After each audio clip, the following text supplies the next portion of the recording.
설교 시작하도록 하겠습니다. 반갑습니다. 반갑습니다. 사랑합니다. 사랑합니다.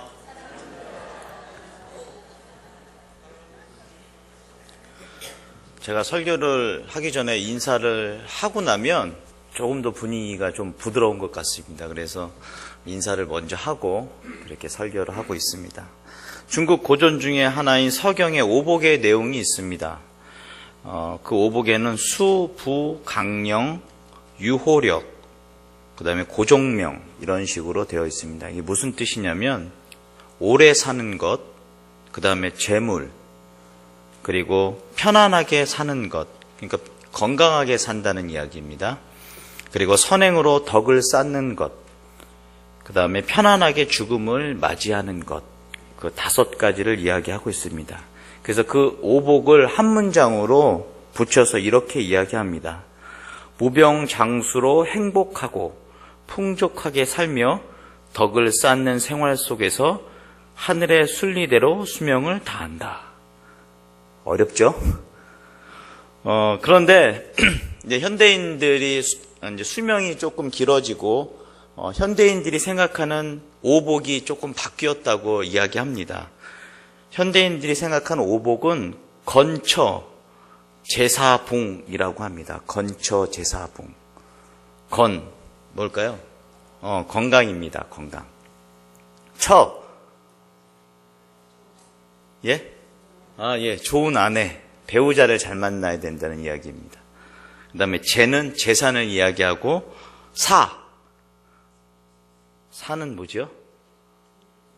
건강하게 오복을 받으려면 일이 있어야 한다는 이야기입니다. 사자로 일을 해야 한다. 그런 이야기입니다. 마지막 붕입니다. 붕. 친구가 있어야 한다. 그래서 현대 오복은 그렇게 5가지 건처 제사붕이라고 해서 그것을 붙여서 이야기하면 건강하여 진정한 친구와 지혜로운 배우자를 만난 삶의 보람을 느끼는 직업을 통해서 적당한 재산을 갖는다. 이런 이야기입니다. 그래서 친구도 있어야 되고 배우자도 있어야 하고 또 보람을 느껴야 하는 직업이 있어야 하고 또 그 직업을 통하여서 어느 정도의 재산이 있어야 한다라는 이야기입니다. 이렇게 예전에 이야기하던 5가지 복, 또 현대에서 이야기하는 5가지 복이 있습니다.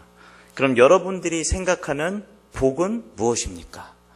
한번 생각해 보십시오. 이 머리에 그림을 한번 그려 보십시오. 5가지가 있을 수도 있고 10가지가 있을 수도 있고 100가지가 있을 수도 있습니다. 사람들은 누구나 행복하기를 원하고 있습니다. 행복하기 위해서 돈을 벌고 또한 행복하기 위해서 성공하고 행복하기 위해서 운동을 하여서 건강을 지켜나갑니다. 그러나 행복은 사람의 뜻대로 되지 않습니다. 그 무엇에도 빼앗아갈 수 없는 영원한 행복이 어디 있는지 오늘 본문 말씀이 우리들에게 복 있는 사람은 어떠한 사람인지에 대해서 말씀해 주고 있습니다. 본문은 시편을 여는 서시입니다. 또한 익명의 시인이 기록한 본문은 5권으로 구별되어 있습니다. 시편이 총 5권의 책으로 되어 있습니다. 150편이 되어 있는데 그중 5권으로 되어 있고 시편 가운데 1권에 속하며 이 포로기 이후 제2성전 시대를 기록하고 있는 내용입니다. 이 시기에 그 유다 사회의 율법을 중심으로 하는 신앙 공동체를 가지고 있었습니다. 그래서 살아계신 하나님을 통해서 신앙이 인간의 존재를 결정한다는 그런 내용들, 그러니까 하나님과 계약이 맺어져 있는 그런 언약적인 인간들을 이야기하고 있습니다. 시편 기자를 통해서 이것은 단순히 도덕적인 차원이 아니라 우리 인생의 모든 것은 하나님의 우리의 삶에 개입하셔서 그것이 구속사적인 인생관, 그러니까 하나님의 뜻대로 인생이 이루어져 가고 있고 하나님의 뜻대로 인생이 진행되어 가고 있으며 하나님의 뜻대로 우리의 삶이 인도되어진다는 그런 관점에서 시편이 쓰여져 가고 있습니다. 우리 모두는 복받은 사람, 복 있는 사람이라는 말을 간절히 듣고 싶어 합니다. 사람 누구나 다 복을 원합니다. 하나님의 말씀을 읽을 때에도 그런 복의 내용이 어떻게 기록되어 있는지, 제가 예전에 있던 그 시골교회 권사님께서는 목사님, 제가 집에서 성경을 읽는데 피기만 하면 저주를 받을지어다. 피기만 하면 그대로 행하여라. 뭐 이렇게 나와 있는데 목사님, 복에 관한 내용이 쭉 써져 있는 성경 구절을 저에게 좀 적어 주십시오라고 이야기한 적도 있습니다. 그만큼 그 말씀을 통하여서 복을 받기를 원하는 많은 성도들이 있습니다. 또한 그 복을 받기 위해서 노력하고 힘을 기울이고 또한 최선을 다합니다. 하지만 그것이 우리의 한낱 영화로운 삶, 서두에서 이야기한 그런 5가지 복을 누리기 위한 것이라면 우리는 헛된 꿈에 지나지 않습니다. 오늘 본문에서 말하는 복 있는 사람은 무병장수, 물질적인 풍요, 좋은 친구, 좋은 배우자, 또한 많은 재산, 건강을 가지고 누리는 사람들이 복 있는 사람이 아닙니다. 기회주의자처럼 넓은 길로 가려고 행동하는 사람들도 아닙니다. 비싼 집과 화려한 옷과 좋은 차가 있으므로 사람들의 부러움을 받는 사람이 복 있는 사람이 아닙니다. 세상을 떠난 어느 유명인이 이렇게 이야기합니다. 복 있는 사람이란 복을 많이 지어 흘러 넘쳐서 나 아닌 다른 사람에게도 복의 근원이 되는 사람이라고 했습니다. 그러나 그거는 세상 사람들이 이야기하는 것입니다.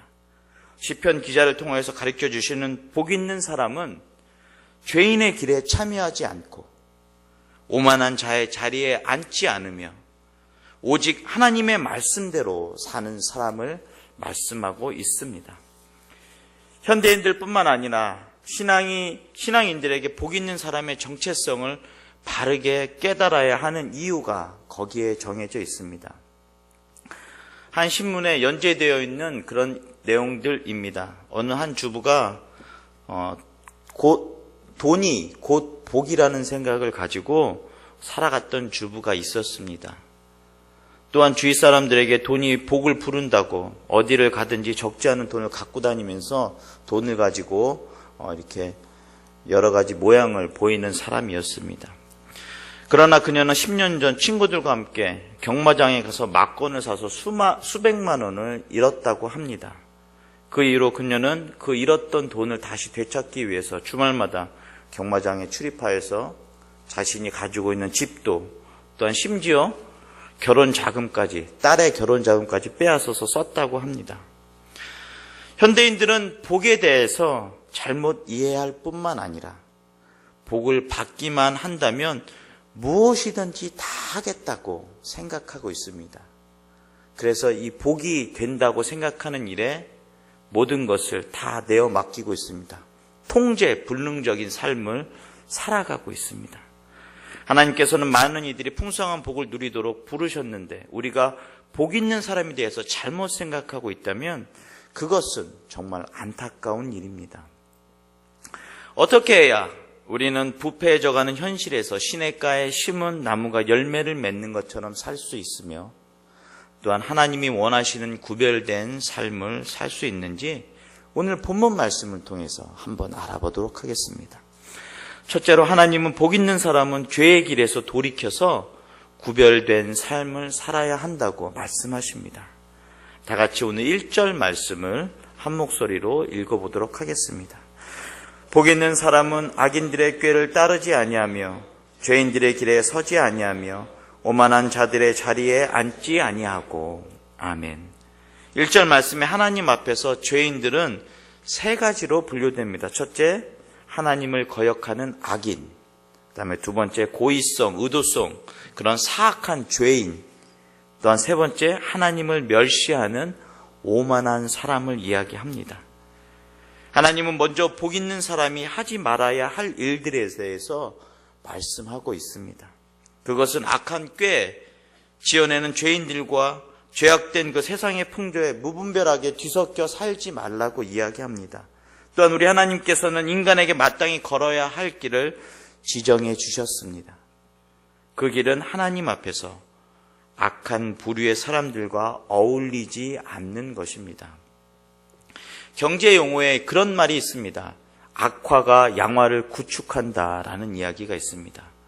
그것은 무엇이냐면 작은 악이 더 많은 악들로 퍼져나간다는 죄의 확산성에 대해서 이야기합니다. 여러분들 요즘에 귤 많이 드시는데 귤 박스에 보면 귤이 하나가 썩어 있으면 어떻게 되죠? 다른 것들도 계속해서 이렇게 썩어져 나가는 것처럼. 그래서 그런 무분별한 풍조 속에 우리가 빠져 들어간다면 걷잡을 수 없는 삶이 되어버리고 맙니다. 가장 중요한 것은 첫 번째로 주님께서 우리들에게 말씀하시는 내용은 이것에 초점이 있습니다. 복을 받기 위한 사람이 되기 위해선 먼저 우리가 어떤 것이 복이냐에 초점을 맞추는 것이 아니라 불행으로 가는 길을 거절하는 것, 그러니까 죄악된 길을 벗어나는 것이 먼저 복 있는 자가 취해야 되는 일입니다. 우리가 복을 찾아가서 그 복을 누리려고 하는 것에 초점을 맞추고 내 삶에 있어서 어떤 것이 복인지에 대해서 생각하고 기도하고 준비하는 것도 중요하지만 가장 먼저 중요한 것은 불행으로 가는 길, 죄악으로 가는 길을 끊어버려 그것을 끊어내는 것이 복으로 가는 첫 번째 지름길임을 성도님들이 명심하시기 바랍니다. 또한 주님께서는 스스로 오만한 자의 자리에 앉지 말라고 우리들에게 말씀하십니다. 우리 주님은 죄라는 것은 마치 늪과 같아서 한번 빠지기 시작하면 걷잡을 수 없이 빠지게 되는 것입니다. 여러분들 가랑비에 옷 젖는다라는 이야기 있습니다. 죄라는 것들이 그렇습니다. 죄의 유혹이 처음에는 아무렇지도 않게 우리들에게 다가오지만 우리가 그것을 양보하고 그것을 받아들이는 순간 우리는 그 늪에 계속적으로 빠져들어가고 마는 것입니다. 사랑하는 성도 여러분, 복 있는 사람이 되려면 세상 풍조를 과감하게 버려야 합니다. 복이 무엇인지 그것을 찾아가는 것보다 먼저 우리가는 복으로 가지 못하는 길들을 단호히 끊어버리는 것이 중요합니다. 탄광촌을 방문한 어느 젊은 목회자가 탄광을 지나게 되었습니다. 어둡고 더러운 깽 안에 그 통로에 아름답게 하얀 꽃이 자라나고 있는 것을 발견하였습니다. 그래서 어떻게 이렇게 시커먼 탄광 안에 이런 꽃이 자라고 있는지 궁금하였습니다. 그래서 광부에게 물어보았습니다. 어떻게 이런 곳에 이렇게 하얀 꽃이 자라고 있습니까? 라고 이야기하니까 광부가 이렇게 이야기합니다. 탄가루를 그 꽃에 부어 보십시오 라고 했습니다. 그래서 그 목회자가 가루를 집어서 꽃에다 부었습니다. 그랬더니 가루가 바닥으로 떨어지면서 그 꽃은 그대로 있었습니다. 왜냐하면 꽃잎이 너무 매끄러워서 탄가루가 꽃잎에 붙지 못했기 때문이라고 합니다. 복 있는 사람의 삶도 이와 마찬가지입니다. 조금 더 쉽게 이야기하면 우리의 삶을 그리스도로 코팅을 하여서 죄가 우리의 삶에 떨어졌을 때, 우리의 몸에 떨어졌을 때 그것이 그냥 탄가루가 흘러내려가듯이 내려가게 하는 삶을 살아가는 것이 복 있는 사람의 첫 번째 길입니다. 주님께서는 우리의 삶을 그렇게 코팅해 주시는 삶이 되어 있습니다. 우리의 삶이 그렇게 코팅되어져 있는 세상의 먼지들이 우리의 마음에 달라붙지 못하도록, 그래서 우리는 우리 마음을 말씀으로 또한 기도로 예배를 통하여서 코팅하여 말씀의 방수제를 바름으로 인하여서 우리의 삶에 여러 가지 죄악들이 접근하지 못하도록 하는 것이 가장 중요한 삶입니다. 둘째로 복 있는 사람은 주의 말씀을 가까이 해야 한다고 말씀하고 있습니다. 오늘 2절 말씀입니다. 다 같이 2절 말씀을 한 목소리로 읽어보도록 하겠습니다. 오직 여호와의 율법을 즐거워하여 그의 율법을 주야로 묵상하는도다. 아멘. 하나님은 본문에서 주의 말씀을 즐거워하고 묵상해야 한다고 말씀하십니다. 묵상한다는 말은 여러분들도 잘 아시는 말씀입니다. 소가 되새김을 하는 것과 같이 말씀을 가지고 우리의 삶에 적용하여 하나님의 말씀을 계속해서 되새김함으로써 그 안에 있는 달고 오묘한 말씀으로 우리의 삶을 인도하고 말씀에 젖어서 살아가야 한다는 것이 그 뜻입니다. 우리가 그러므로 인해서 그 되새김질을 통하여서 또한 우리의 거짓된 행동들을 벗어버리고 또한 하나님이 기뻐하시는 묵상의 생활을 통하여서 우리의 삶을 넓혀 나가며 하나님께서 원하시는 것이 무엇인지 우리가 묵상을 통하여서 알아야 하고 깨달아야 하는 것입니다. 현대인은 하루에 6만 가지 생각을 하며 산다고 합니다. 그런데 그 중에 95%는 어제 했던 생각을 같이 한다고 합니다. 우리는 무슨 생각을 하며 무슨 묵상을 하면서 살고 있습니까? 하나님은 세상의 것을 묵상하지 말고 주의 말씀을 주야로 묵상하라고 우리들에게 말씀하십니다. 우리들에게 말씀을 가까이 하는 삶을 살으라고, 그래서 늘 푸른 열매를 맺으라고 이야기합니다. 우리는 하나님을 발견할 필요가 있습니다. 그러나 하나님에 대해서 너무 많은 것을 말하려고 하고 있습니다. 하지만 하나님의 말씀을 들으려 하지 않고 말하기만 한다면 자신의 생각이 그려지게 되고 하나님의 말씀은 왜곡되어집니다. 어떤 사람이 늘 불안감에 시달려서 정신과 의사를 찾아갔습니다. 정신과 의사가 그 사람과 한참 상담을 한 후에 이렇게 처방전을 내렸다고 합니다. 그것은 여유를 갖고 쉬라는 처방전인데, 그리고 편지봉투 하나를 주면서 산에 올라가서 그것을 뜯어보라고 이야기했습니다. 그는 의사의 말대로 산에 가서 편지를 뜯어보았는데 편지에는 이렇게 적혀 있었습니다. 신중히 들어보십시오. 그래서 신중히 들어보았다고 합니다. 그랬더니 잔잔한 바람소리, 새소리, 벌레소리, 나뭇가지 흔들리는 소리가 귓가에 들렸습니다. 그런 소리 속에 이 사람은 마침내 하나님의 소리를 듣게 되었고 동시에 자신의 그런 질병을 발견하게 되었습니다. 그의 병은 마음에서 얻어진 병이었습니다. 우리가 우리의 마음과 양심을 두드리는 하나님의 말씀을 외면하면 불안은 떠나지 않고 결코 행복할 수 없습니다. 하나님의 말씀을 가까이 하지 않는 자는 결코 복을 받을 수 없다라는 이야기입니다. 그러나 주님은 아무리 불행한 환경일지라도 말씀을 즐거워하고 의지하며 살면 하나님께서 반드시 그 환경을 이길 수 있는 힘과 능력과 지혜를 주신다고 격려해 주고 계십니다. 셋째로 하나님은 복 있는 사람은 인정하시지만 악인은 심판하신다고 말씀하십니다. 다 같이 우리 6절 말씀을 한 목소리로 읽어보도록 하겠습니다. 6절 말씀입니다. 무릇 의인들의 길은 여호와께서 인정하시나 악인들의 길은 망하리로다. 아멘. 주님은 본문에서 두 가지의 길을 이야기하십니다. 한 길은 의인의 길, 다른 한 길은 악인의 길입니다. 의인의 길은 서 있는 사람은 복 있는 사람, 악인의 길에 서 있는 사람은 화를 입게 될 사람. 의인의 길은 율법을 즐거워하는 사람, 순종하는 사람, 기뻐하는 사람. 하나님께서는 이 길을 가는 사람을 형통하게 하시고 인정하신다고 우리들에게 말씀해 주십니다. 그러나 악인들은 율법의 길을 걷지 않고 하나님과 함께 하기보다 세상과 함께 하기를 기뻐합니다. 그들은 세상의 오만한 자들과 함께 즐기기를 더 기뻐합니다. 하나님은 추수 때의 알곡과 쭉정이를 가르는 것처럼 의인과 악인을 갈라내셔서 영원히 악인들이 의인들의 회중에 들어오지 못하도록 심판하십니다.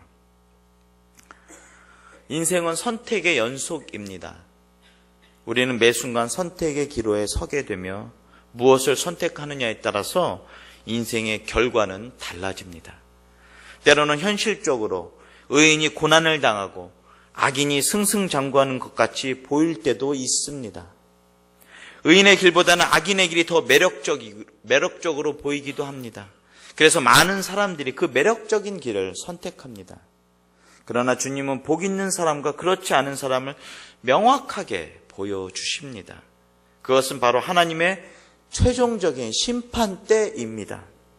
주님은 세상의 길을 택하지 말고 복 있는 사람의 길을 택하라고 말씀하십니다. 비록 힘들지라도 주님께서 들려주시는 복된 길로 가시기 바랍니다.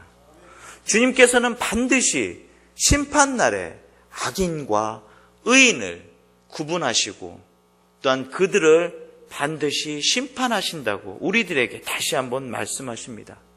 우리 주님은 그 길만이 하나님께서 인정하시는 길이요, 또한 형통의 길로 가는 의인의 길을 선택하라고 말씀하십니다. 복 있는 사람으로 살던 사람이 있었습니다. 지금은 유한양행 그 제약회사를 설립한 고 유일한 회장님이십니다. 1904년 그의 부친은 9살이 된 그에게 미국을 보내서 그 넘치는 선진 문물들을 배워갖고 오라고 말씀했습니다. 그는 미국에서 많은 일을 하고 특별히 청교도 정신과 자본주의에 대해서 배웠습니다. 그래서 그 연희 전문대학, 지금으로 이야기하면 연세대학교 교수로 부임하는 조건으로 영국 귀국했으나 계획을 바꾸어서 종로 이가의 유한양행이라는 상호로 제약회사를 설립하였다고 합니다. 그가 제약업을 선택한 것은 그의 친구가 이렇게 기록하고 있습니다. 그는 가난과 질병에 허덕였던 당시 민족의 삶을 보면서 제약회사를 통해 극복하게 하고 거기서 벌어들인 이익으로 교육 사업을 하겠다는 꿈을 가지게 된 것 같다라고 이야기합니다. 그는 기업을 경영하면서 나라와 민족을 우선하는 애국심이 있는 사람이었습니다. 또한 모범적인 신앙인으로 살았습니다. 그와 늘 가까이 지냈던 그의 친구들은 그가 임종을 며칠 앞두고서도 늘 성경의 말씀을 읽고 또한 그 말씀을 묵상하며 성경을 곁에 두고 싶어 했다고 고백합니다. 그렇습니다. 청렴한 생활과 애국심 그리고 신실한 신앙으로 한평생을 살다 간 유일한 회장의 삶이 하나님께서 기뻐하시는 삶이며 복 있는 사람의 삶입니다. 사랑하는 성도 여러분, 그리고 오늘 헌신을 다짐하고 헌신 예배를 드리는 사남성교회 회원 여러분, 복 있는 사람은 주의 말씀을 가까이 하여 세상의 자리에 앉지 않으며 그 길로도 가지 않는 사람입니다. 복 있는 삶을 사는 비결은 우리의 소유에 있는 것이 아닙니다. 물질적인 넉넉함에 있는 것도 아니며 우리의 건강에 있는 것도 아닙니다. 복 있는 사람은 죄에서 돌이켜 하나님께로 돌아서는 결단력이 있는 사람입니다. 다른 말로 이야기하면 세상의 사람들과 가치관이 다른 사람이 복 있는 사람입니다.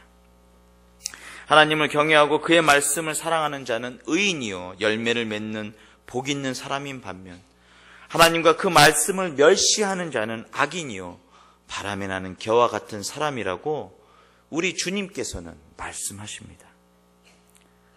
과연 우리는 지금 어디에 속하여 살아가고 있습니까? 주님은 예레미야를 통하여서 하나님이 기뻐하시는 복 있는 사람의 정체성을 다음과 같이 우리들에게 들려주십니다. 예레미야 17장 7절에서 8절 말씀입니다. 그러나 무릇 여호와를 의지하며 여호와를 의뢰하는 그 사람은 복을 받을 것이라. 그는 물가에 심어진 나무가 그 뿌리를 강변에 뻗치고 더위가 올지라도 두려워하지 아니하며 그 잎이 청청하며 가무는 해에도 걱정이 없고 결실이 그치지 아니함 같으니라. 하나님의 말씀입니다. 기도하겠습니다. 사랑의 하나님, 오늘도 우리는 많은 것들을 또한 많은 복들을 원하고 있습니다. 하지만 그것들이 한낱 꿈에 불과하며 어리석음이었다고 주님은 우리들에게 말씀하십니다. 늘 하나님을 경외하고 그 말씀을 사랑하는, 그래서 열매를 맺는 복 있는 사람으로 살아갈 수 있도록 도와주시옵소서. 반드시 심판날에 심판하신다고 말씀하셨습니다. 그 말씀 기억하여 우리의 삶을 되돌아보며 주님께 바로 세워지는 귀한 삶으로 인도하여 주시옵소서. 예수님의 이름으로 기도드립니다. 아멘.